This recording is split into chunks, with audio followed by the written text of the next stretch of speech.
ദൈവത്തിരുനാമത്തിന് നന്ദിയോടെ സ്തോത്രം ചെയ്യും സ്തുതിക്കുകയും ചെയ്യുന്നു. കർത്താവിൻ്റെ തിരുസന്നിധിയിൽ അനുഗ്രഹീതമായ ഈ നല്ല ദിവസത്തിനായിട്ടും കർത്താവിന് സ്തോത്രം ചെയ്യും സ്തുതിക്കുകയും ചെയ്യുന്നു.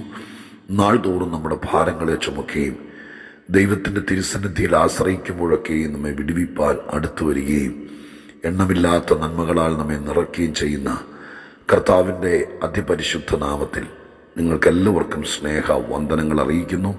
കർത്താവിൻ്റെ രക്ഷകനുമായ നമ്മുടെ വീണ്ടെടുപ്പുകാരൻ നിമിത്തം നമുക്ക് ലഭിക്കുന്ന എല്ലാ ദൈവിക നന്മകൾക്കായിട്ടും ദൈവത്തെ പുകഴ്ത്തുകയാണ്. എല്ലാ നാളും നമ്മെ സ്നേഹിക്കുകയും കരുതുകയും ചെയ്യുന്ന ദൈവത്തിൻ്റെ തിരുസന്നിധിയിൽ സകല നന്മയ്ക്കും സകല അനുഗ്രഹത്തിനും കാരണഭൂതനെ ഒരുപാട് നന്ദി നിറഞ്ഞ ഹൃദയത്തോടെ സ്തോത്രം ചെയ്തുകൊണ്ട് ഇന്നത്തെ ദൈവവചന ധ്യാനത്തിനായി നമ്മൾ ഒരുങ്ങുന്നു.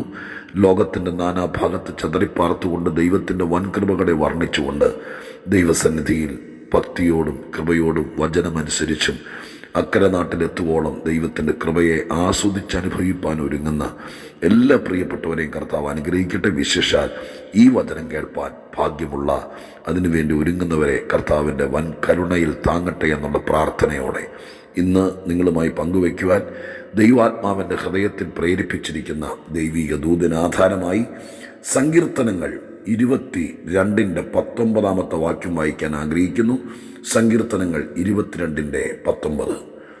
നീയോ യഹോവേ അകന്നിരിക്കരുതേ, എൻ്റെ തുണയായുള്ളവേ എന്നെ സഹായിപ്പാൻ വേഗം വരണമേ. എൻ്റെ തുണയായുള്ളവേ എന്നെ സഹായിപ്പാൻ വേഗം വരണമേ. 22-ാം സങ്കീർത്തനം മശിഹൈക സങ്കീർത്തനമാണെന്ന് സങ്കീർത്തന വ്യാഖ്യാതാക്കൾ അവകാശപ്പെടുന്നു. തത്വത്തിൽ എൻ്റെ ഉള്ളടക്കം പരിശോധിക്കുമ്പോൾ അങ്ങനെ തന്നെയാണ് താനും. ഇത് രചിച്ചത് ദാവീദാണെങ്കിലും ഇതൊരു പ്രവചന സങ്കീർത്തനമാണ്.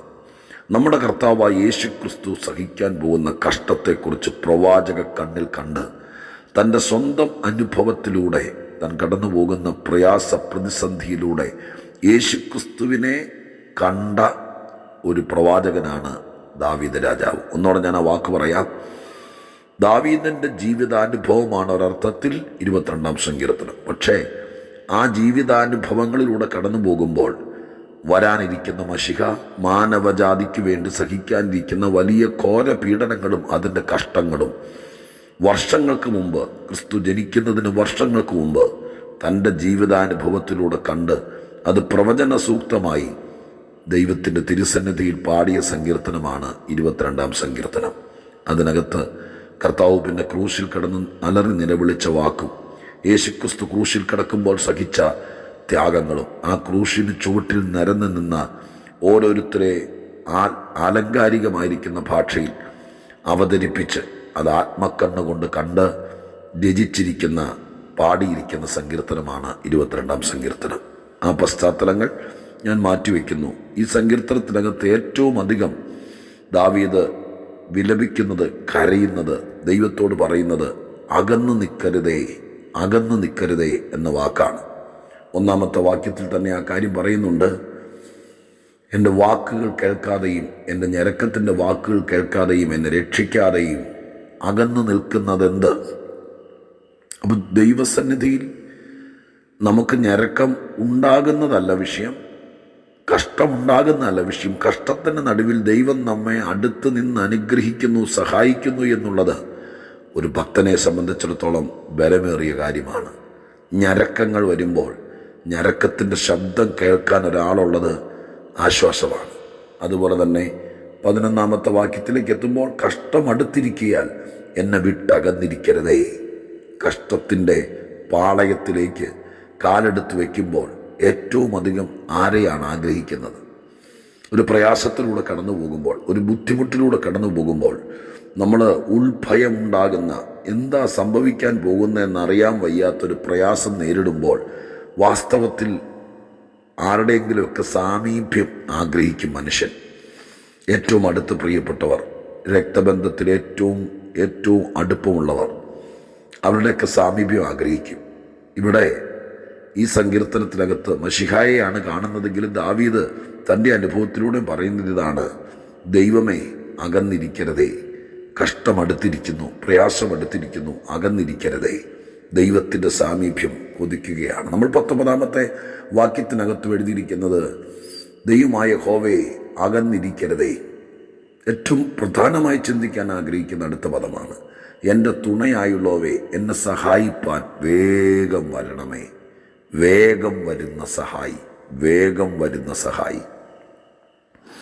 ക്രൂശിൽ സഹിക്കുന്ന കഷ്ടങ്ങളെയാണ് ഈ സങ്കീർത്തനത്തിനകത്ത് പ്രവാചക കണ്ണാൽ കണ്ടിരിക്കുന്നതെന്ന് ഞാൻ ആദ്യം ഓർപ്പിച്ചല്ലോ. ലോകത്തിലെ ഏറ്റവും വേദനാജനകമായിരിക്കുന്ന പീഡനമാണ് ക്രൂശീകരണമെന്ന് ചരിത്രകാരന്മാർ പറയപ്പെടുന്നു. അവിടെ ആർക്കും അടുത്തു വരാൻ കഴിയാത്ത സാഹചര്യം, ഒരാൾ പോലും എത്തി നോക്കാത്ത സാഹചര്യം, മറ്റുള്ളവർ കണ്ടു നിൽക്കുന്നവർ പോലും ഭയപ്പെടുന്ന സാഹചര്യം, കൂടെ നിൽക്കാൻ ആളില്ലാത്ത സാഹചര്യം, ഇതെല്ലാം കൂടിച്ചേരുന്നതാണ് ഒരർത്ഥത്തിൽ ക്രൂശീകരണം എന്ന് പറയുന്നത്. ഇന്ന് ഇത് പറയുമ്പോൾ തത്വത്തിൽ 2 മരത്തടികൾ ചേർത്ത് വെച്ചൊരു കുരിശിലല്ല നമ്മളിൽ പലരും കിടക്കുന്നതെങ്കിലും, ജീവിതത്തിൽ ഇതുപോലെ ഒറ്റപ്പെട്ടു പോയ, ആരും അടുത്തു വരാത്ത, ഫോൺ വിളിച്ചാൽ പോലും എടുക്കാത്ത, അലറിക്കരഞ്ഞാൽ ആരും കേൾക്കാത്ത, ഏകാന്തതയുടെ തീവ്രമായ ക്രൂശിൽ, ഒറ്റപ്പെടലിൻ്റെ തീവ്രമായ തടവറയിൽ എന്തായിത്തീരുമെന്നറിയാത്ത വലിയ ഭാരത്തിൽ, കഷ്ടമടുത്തിരിക്കുന്നു എന്നുള്ള തോന്നലിൽ, എന്തോ സംഭവിക്കാൻ പോവുകയാണ് എന്നുള്ള ഒരു ഉൾവിളിയിൽ അകത്ത് ഭാരത്തോടു കൂടി ഇരിക്കുന്ന ആരെങ്കിലും ഉണ്ടെങ്കിൽ ഈ പ്രത്യേക ദിവസം ദൈവത്തിൻ്റെ തിരുസന്നിധിയിൽ ഓർപ്പിക്കാം. വേദപുസ്തകത്തിലെ ഭക്തന്മാരുടെ വാക്കുകൾ അനുസരിച്ച് അവിടെ ഏറ്റവും വലിയ സാമീപ്യം പിതാവിൻ്റെ, ദൈവത്തിൻ്റെ ദൈവ സാന്നിധ്യം ഏത് കഷ്ടത്തിലും, ഏത് പ്രയാസത്തിലും, ഏത് കുരിശിലും, ഏത് ദുഃഖവേളയിലും, ഏത് സങ്കടവേളയിലും ഏറ്റവും അടുത്ത സാമീപ്യം, ദൈവത്തിൻ്റെ സാമീപ്യം ആഗ്രഹിക്കാൻ കഴിയുന്നത് ആർക്കാണ്?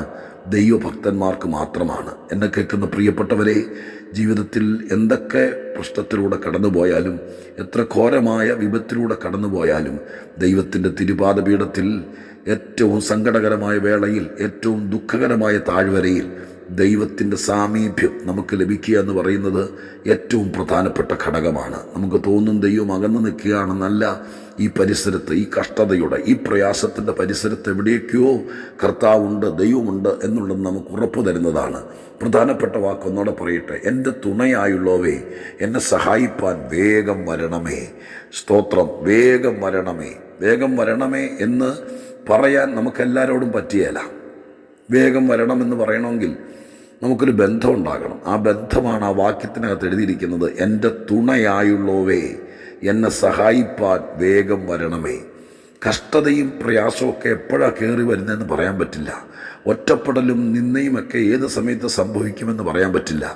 ജീവിതം സുഖവും ദുഃഖവും ഒക്കെ ഇടകലർന്ന് വരുന്ന ഒന്നാണ്. പക്ഷേ ജീവിതത്തിൻ്റെ പ്രത്യേക സാഹചര്യത്തിൽ ദൈവം സഹായകനായി വേഗം വരേണ്ട ചില പ്രത്യേക സന്ദർഭങ്ങൾ വരും. വേഗം വരണമേ എന്ന് നമുക്ക് ആവശ്യപ്പെടേണ്ടി വരുന്ന പ്രത്യേക സാഹചര്യം, അങ്ങനെ ഒരു സാഹചര്യം ഉണ്ടാകുമ്പോൾ ദൈവമേ വേഗം വരണമേ എന്ന് നമുക്ക് പറയാൻ ഇടയാകണമെങ്കിൽ നമുക്കൊരു വലിയ ബന്ധം ഉണ്ടാകണം. എല്ലാവരോടും നമുക്കത് പറയാൻ പറ്റില്ല. ആ ബന്ധമാണ് തുണ എന്ന ബന്ധം. ദൈവം തുണയാകുമ്പോൾ, ദൈവത്തെ അറിയാമെന്ന് പറയുന്നതിനേക്കാൾ, ദൈവമുള്ള വീട്ടിലാണ് ജനിച്ചതെന്ന് പറയുന്നതിനേക്കാൾ, ജീവിച്ചിരുന്ന കാലത്ത് അല്ലെങ്കിൽ ജീവിച്ചിരിക്കുന്ന കാലത്ത് ദൈവവുമായിട്ട് അഭേദ്യമായ ബന്ധം സ്ഥാപിക്കുമ്പോൾ ആ ബന്ധത്തിൻ്റെ ഒരാഴമുള്ള ഇഴയടുപ്പമുള്ള ബന്ധത്തിന് വേദപുസ്തകം വിളിക്കുന്ന പേരാണ് തുണയ എന്ന് പറഞ്ഞത്. എല്ലാവർക്കും തുണയല്ല. ലോകത്തിൽ സ്നേഹിതന്മാരും ബന്ധുക്കളും ഉറ്റമിത്രങ്ങളൊക്കെ കണ്ടേക്കാം. പക്ഷേ തുണ എന്ന് പറയുന്നത് എല്ലാവരെയും കിട്ടിയല്ല. എല്ലാവരുമായിട്ടുള്ള ബന്ധത്തിന് തുണയെന്ന് പറയാനും പറ്റില്ല. പക്ഷെ ദൈവമായിട്ട് വേദപുസ്തകത്തിൽ അനുഭവിച്ചവർ പലരും എഴുതിയിരിക്കുന്നു, യഹോവ കഷ്ടകാലത്ത് ഏറ്റവും അടുത്ത തുണയാണ്. ജീവിതത്തിൻ്റെ ഏറ്റവും വേദന വരുന്ന, ഏറ്റവും നൊമ്പരം വരുന്ന, നമ്മൾ തുളയപ്പെടുന്നു എന്ന് തോന്നുന്ന സാഹചര്യത്തിൽ, ആ സാഹചര്യത്തിനകത്ത് നമുക്ക് ഏറ്റവും അടുത്ത തുണയായി നിൽക്കുന്നത് സർവശക്തനായ ദൈവമാണ്.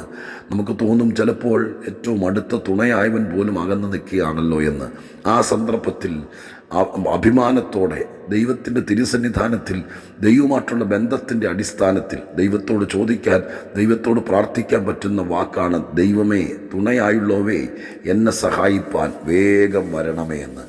സഹായിക്കുന്നവരെല്ലാവരും മാറി നിൽക്കുമ്പോൾ, സഹായിക്കുന്നവരെല്ലാവരും മാറിപ്പോകുമ്പോൾ വേഗം വരുന്നൊരു സഹായകൻ ഇന്നും ഉള്ള വിവരം ഈ ദിവസം നിങ്ങളെ ഓർപ്പിച്ചുകൊണ്ട് പ്രാർത്ഥിക്കാൻ വേണ്ടി ഒരുങ്ങുകയാണ്. നിങ്ങളുടെ ജീവിതത്തിൽ എല്ലാവരും ഇട്ടിട്ട് പോകുമ്പോൾ, എല്ലാവരും കൈവെടിയുമ്പോൾ, എല്ലാവരും കണ്ടില്ല എന്ന് നയിക്കുമ്പോൾ, നിങ്ങൾ ഇരിക്കുന്ന, നിങ്ങൾക്ക് അനങ്ങാൻ പറ്റാത്ത, നിങ്ങളെ ചലിക്കാതാക്കുന്ന, നിങ്ങളെ ചേർത്ത് ബന്ധിക്കുന്ന ചില പ്രത്യേക സാഹചര്യങ്ങളിൽ നിങ്ങളെ അഴിച്ചെടുക്കാൻ, നിങ്ങളെ തുണയ്ക്കാൻ, നിങ്ങളെ പ്രതിസന്ധികളെ തരണം ചെയ്യാൻ നമ്മെ സഹായിക്കുന്ന ഏറ്റവും അടുത്ത സഹായി, ആ സഹായി ജീവിതത്തിൽ വേഗം വരട്ടെ, താമസിക്കല്ലേ എന്നുള്ള പ്രാർത്ഥനയോടെ നമുക്കിന്നത്തെ ദിവസം മുന്നോട്ട് പോകാം. കർത്താവിനോട് പ്രാർത്ഥിക്കാം. പരിശുദ്ധ ദൈവമേ, ഞങ്ങളുടെ സ്വർഗീയ പിതാവേ, ഒരുപാട് പേർ അകന്നു നിൽക്കുമ്പോൾ, പലരും മനഃപൂർവ്വമായി താമസിപ്പിക്കുമ്പോൾ, കർത്താവെ അങ്ങനെ പറഞ്ഞ് പ്രാർത്ഥിക്കാൻ എന്നെ പ്രേരിപ്പിക്കുന്നു.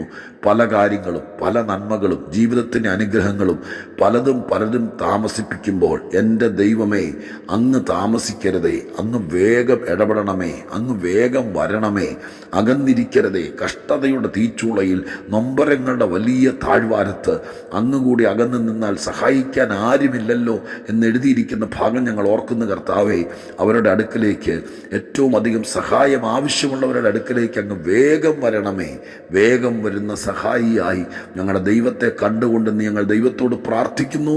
അങ്ങയുടെ അനുഗ്രഹത്തിന് നന്ദി, സ്നേഹത്തിന് നന്ദി, കരുതലിന് നന്ദി. ഒരിക്കൽ കൂടി പ്രാർത്ഥിക്കുന്നു, ഈ ദിവസങ്ങളിൽ ഞങ്ങളെ സഹായിപ്പാൻ വേഗം വരണമേ.